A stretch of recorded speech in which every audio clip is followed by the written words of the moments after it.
सभी को प्यार भरा नमस्कार। मैं निशांत सिंह अपने यूट्यूब चैनल अंतर यात्रा बाय निशांत से फिर आज आपके सामने एक रियल पास लाइफ केस स्टडी के साथ प्रस्तुत हुआ हूँ। एक सिस्टर हैं जो मूलतः नासिक की रहने वाली हैं, जिनकी एज 44 ईयर है और वो गवर्नमेंट टीचर हैं। उन्होंने हमसे संपर्क किया अपना पास लाइफ रिग्रेशन कराने के लिए। तो जैसा कि हम सबसे पूछते हैं कि आप अपना पास्ट लाइफ क्यों कराना चाहते हो, क्या ऐसे इश्यूज लाइफ में आ रहे हैं जिस कारण से आप अपना पास्ट लाइफ कराना चाहते हैं। तो इन्होंने अपने बारे में कुछ हमें बताया। इन्होंने बताया कि फिलहाल अभी तो ये गवर्नमेंट टीचर हैं, लेकिन आज से करीबन 3 या 4 साल पहले इन्होंने 5 साल किसी प्राइवेट स्कूल में टीचिंग की जॉब की है।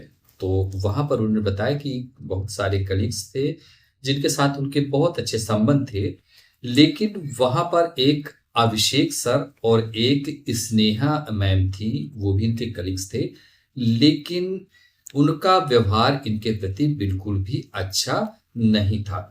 ये दोनों लोग मिलकर हमेशा उनके खिलाफ कुछ न कुछ पॉलिटिक्स से करते रहते थे और इनको बदनाम करने की कोशिश हमेशा से करते रहते थे और इस कार्य को करने में उनको बड़ा आनंद की अनुभूति होती थी, ऐसा इन्होंने बताया।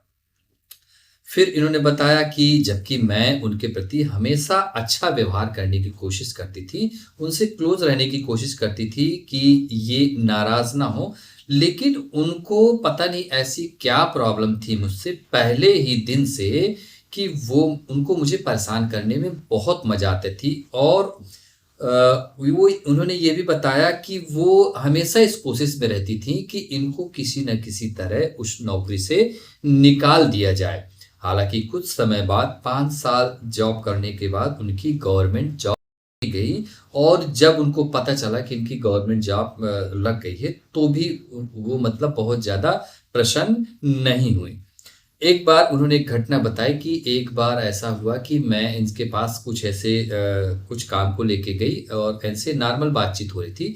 अचानक से वो जो स्नेहा मैम है, उनको बहुत ज़्यादा क्रोध आ गया और वो उनको मारने के लिए उनके पास दौड़ी। हालाँकि कुछ बीच में कुछ जो साथ के टीचर थे उन्होंने उनको पकड़ लिया, लेकिन इस चीज़ से उनको बहुत ज़्यादा सदमा लगा कि मैंने ऐसे कुछ कहा भी नहीं, बहुत नॉर्मल बातचीत हो रही थी, लेकिन ऐसा इनको किस बात पे क्रोध आया। और स्पेशली वो जो अभिषेक सर थे, वो इन्हीं का पक्ष ले रहे थे, उसमें भी ये सबसे इनको बदनाम करने की कोशिश कर रहे थे, लेकिन कुछ अन्य लोगों ने इनका सपोर्ट किया।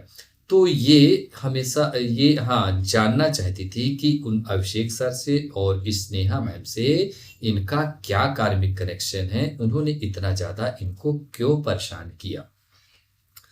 फिर कुछ और इश्यूज़ भी थे इनके, तो उन्होंने इसके बारे में बताया। इनका एक छोटा भाई है और बचपन से इन दोनों के बीच में, जैसा कि एक भाई-बहन में अच्छा प्रेम रहता है, वो था। लेकिन जैसे-जैसे ये बड़े होते गए, तो इन दोनों के बीच में कुछ मनमुटाव सा आता गया और स्पेशली जब उन छोटे भाई की शादी हो गई, तो इन दोनों के बीच में बहुत ज़्यादा दूरियाँ हो गईं। इन्होंने बताया कि इनके जो छोटे भाई की वाइफ़ है, वो इनके खिलाफ कुछ न कुछ अपने भाई को भरती रहती हैं, जिस कारण से उनकी बातों में आकर उन्होंने मुझसे एकदम से दूरी बना ली है। और अब आज के समय हम दोनों के बीच में जो एक भाई-बहन के बीच में जो एक रिश्ता रहता है, ऐसा रिश्ता बिल्कुल भी नहीं है। और इन्होंने बताया कि इनके हालाँकि इस समय तो इनके फ़ादर की डेथ हो चुकी है, लेकिन उन्होंने बताया उस टाइम कुछ समय पहले या और पहले इनके फ़ादर ने कुछ उनके पास प्रॉपर्टी थी, तो प्रॉपर्टी का एक हिस्सा इनके भाई को दे दिया था और एक हिस्सा इनको दे दिया था। तो उस टाइम पर उनके भाई ने कोई ऐसी आपत्ति नहीं की थी, या हो सकता है उनके मन में कुछ ऐसी बात रही हो, उस टाइम पर वो ज़ाहिर न कर पाए हों। लेकिन जब शादी हुई उनके बाद उस भाई की ही शुरू से उस प्रॉपर्टी में नज़र थी और अभी उन्होंने कुछ ऐसा किया है कि उन्होंने ऐसा कोई केस इनके ऊपर कर दिया है कि इन्होंने गलत तरीके से वो प्रॉपर्टी अपने नाम कर ली है। तो अब उस प्रॉपर्टी को लेके भी इनके बीच में कुछ कानूनी प्रक्रिया चल रही है, लेकिन इन्होंने बताया हमसे कि मुझे उस प्रॉपर्टी का बिल्कुल भी लालच नहीं है। अगर वो प्रॉपर्टी चाहता है तो मैं उसको दे दूँगी, लेकिन कम से कम उनके बीच में संबंध तो अच्छे रहे। लेकिन मैं प्रॉपर्टी दे भी दूँगी, तब भी मुझे विश्वास है कि उनका मुझसे संबंध अच्छा नहीं होगा। और इस अभी की समय में उनके हस्बैंड भी गवर्नमेंट जॉब में हैं, ये भी गवर्नमेंट जॉब में हैं, ठीक-ठाक अच्छी इनकी सिचुएशंस है। तो वो इस कन्फ्यूजन में है कि मैं क्या करूँ, इस प्रॉपर्टी को अपने पास रखूँ या मैं दे दूँ, क्योंकि कुछ लोग कहते हैं कि आपको नहीं देना चाहिए क्योंकि इससे तो उनका लालच और बढ़ता जाएगा। तो ये इस कन्फ्यूजन में है कि मैं क्या करूँ, इस प्रॉपर्टी को अपने पास रखूँ या उनको दे दूँ। तो इस क्वेश्चन से उनका ये एक थोड़ा ये भी जानना था इनको कि इनके भाई से और इनकी भाभी से इनका क्या कार्मिक कनेक्शन है, और स्पेशली शादी होने के बाद उन्होंने मुझसे इतनी ज़्यादा दूरी क्यों बना ली। फिर इनका एक क्वेश्चन और था कि इनका बहुत ज़्यादा आध्यात्मिक झुकाव रहता है और ये ब्रह्म कुमारी संस्था से भी जुड़ी हुई हैं और वहाँ पर ये अक्सर ध्यान वगैरह करने जाती हैं।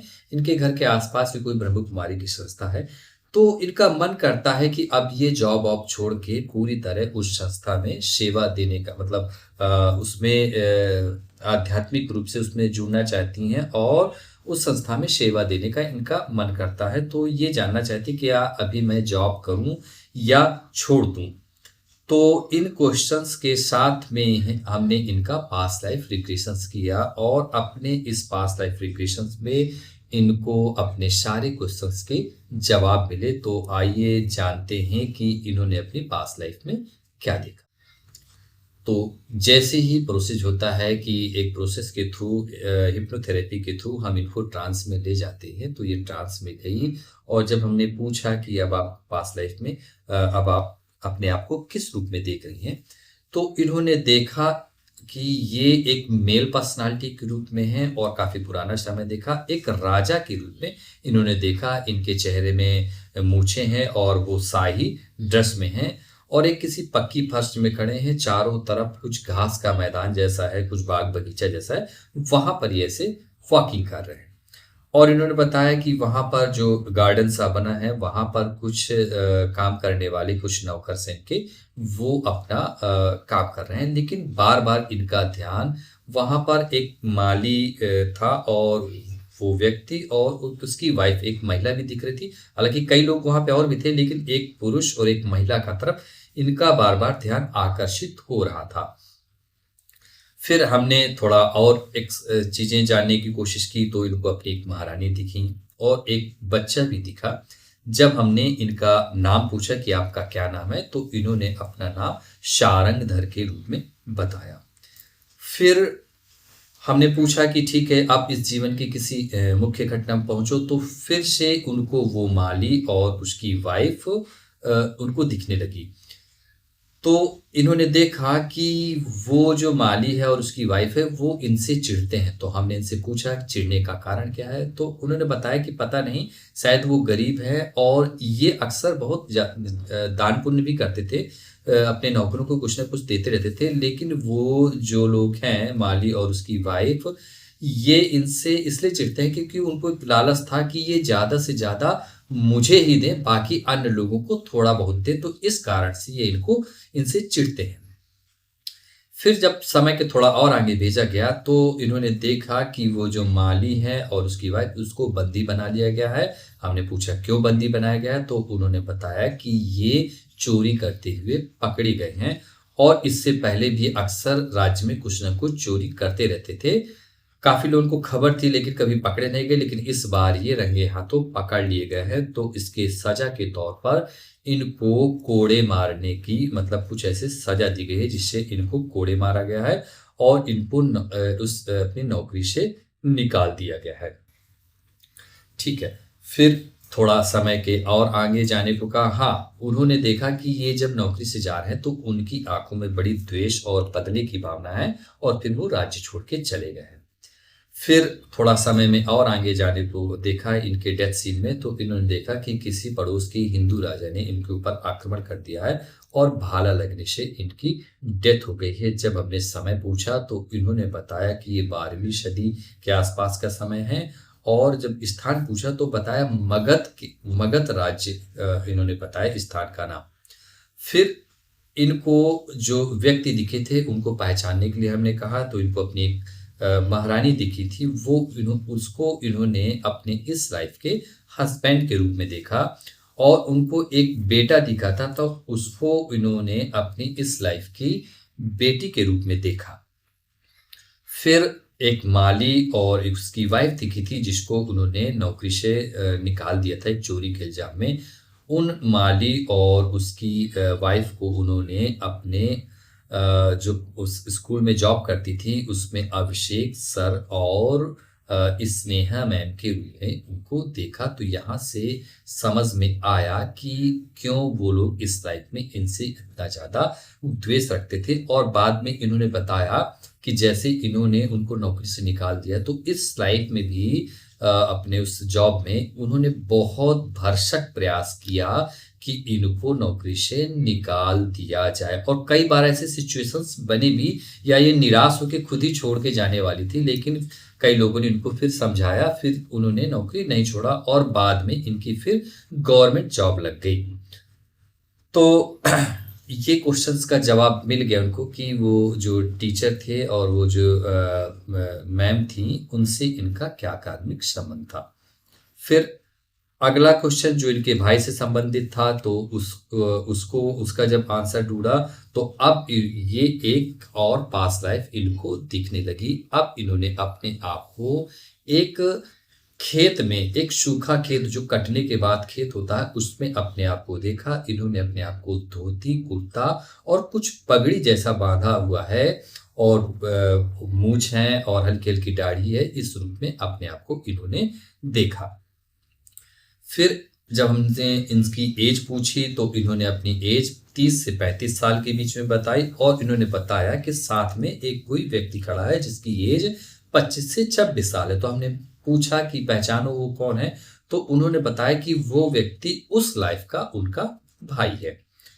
तो हमने कहा उसका नाम पूछो, तो उन्होंने उसका नाम बताया सरजू। और अपना नाम पूछने को कहा तो उन्होंने बताया कि वो मुझे दादा कहता है, लेकिन इनको अपना नाम किशोर नाम से कुछ ऐसी इनको फीलिंग आ रही थी बार बार किशोर, तो इन्होंने अपने नाम किशोर के रूप में जाना।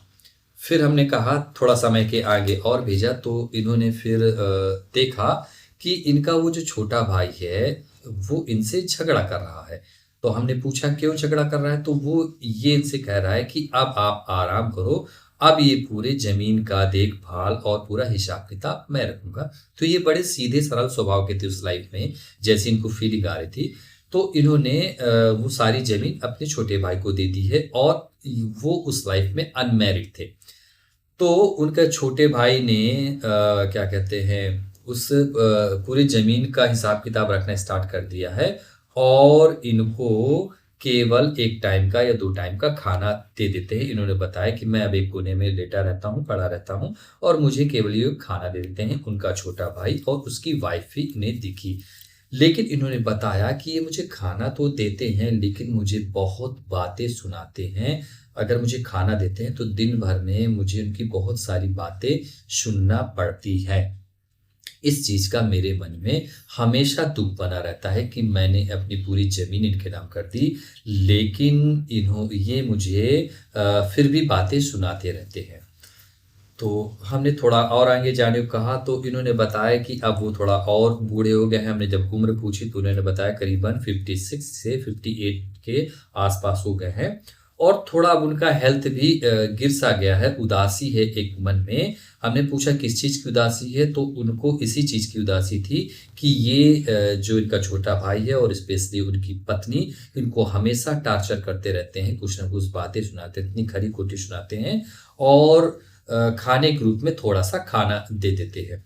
फिर आगे इन्होंने देखा कि इसी बुढ़ापे के चलते ये बीमार हो गए हैं और यही भावना इनके मन में एक इनको कचोटती सी रहती है और फिर बीमारी के तहत इनकी डेथ हो गई है। तो फिर हमने इनके छोटे भाई को कहा, मतलब इनको कहा कि अपने छोटे भाई की आंखों में देखो और पहचानो कि वो इस लाइफ में किस संबंध में है।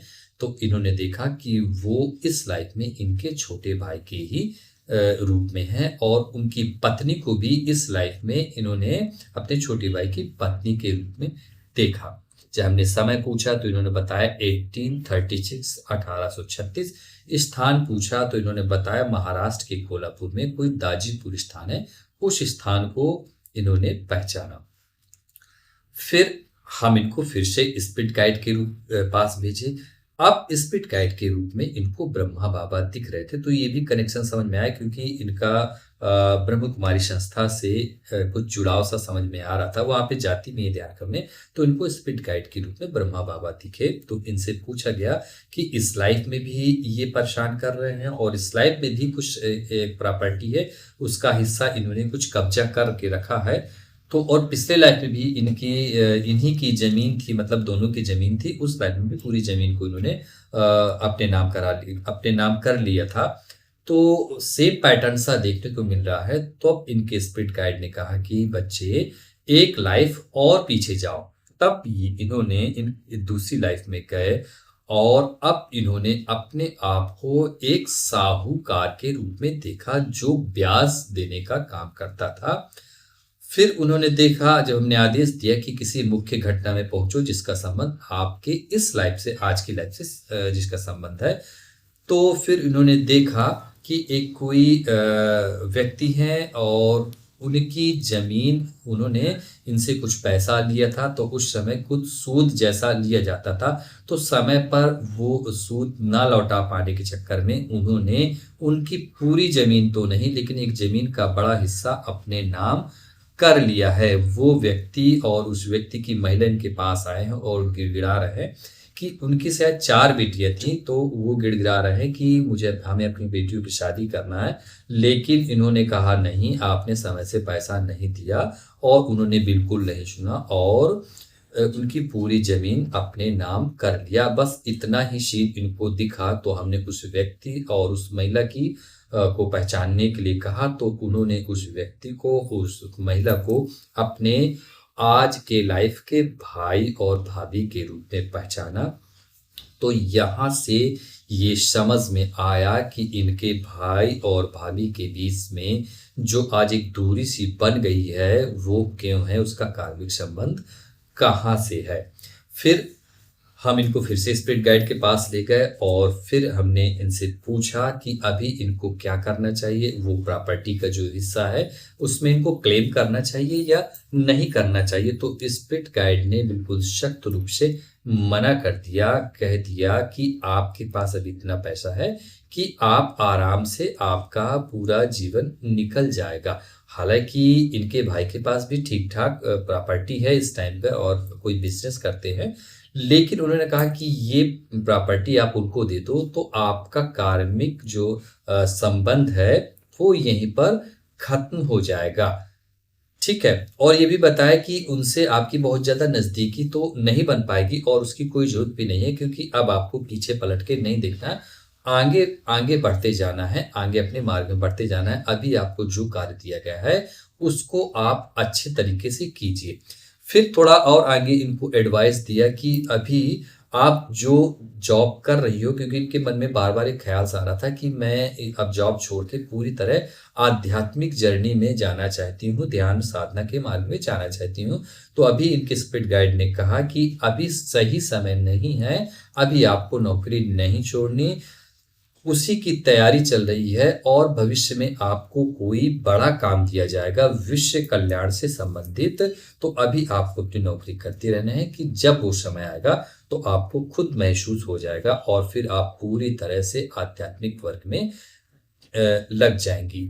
तो यहाँ पर और इसके बाद ये सेशन यहीं पर खत्म हो गया। तो इनको अपने सारे क्वेश्चंस के जवाब मिले और उम्मीद करता हूं कि आप आज की ये पास्ट लाइफ स्टोरी आपको अच्छी लगी होगी। आप कमेंट्स करके जरूर बताएं। अगर आपको भी लगता है आपके भी जीवन में कुछ ऐसी समस्याएं हैं, कुछ अनचाहे सवाल मन में दौड़ रहे हैं जिसका जवाब आपको नहीं मिल रहा है, तो आप भी अपना पास्ट लाइफ रिग्रेशन कराने के लिए हमसे संपर्क कर सकते हैं हमारे व्हाट्सएप नंबर में मैसेज करके हमको। तो आप सभी आपको को बहुत बहुत धन्यवाद।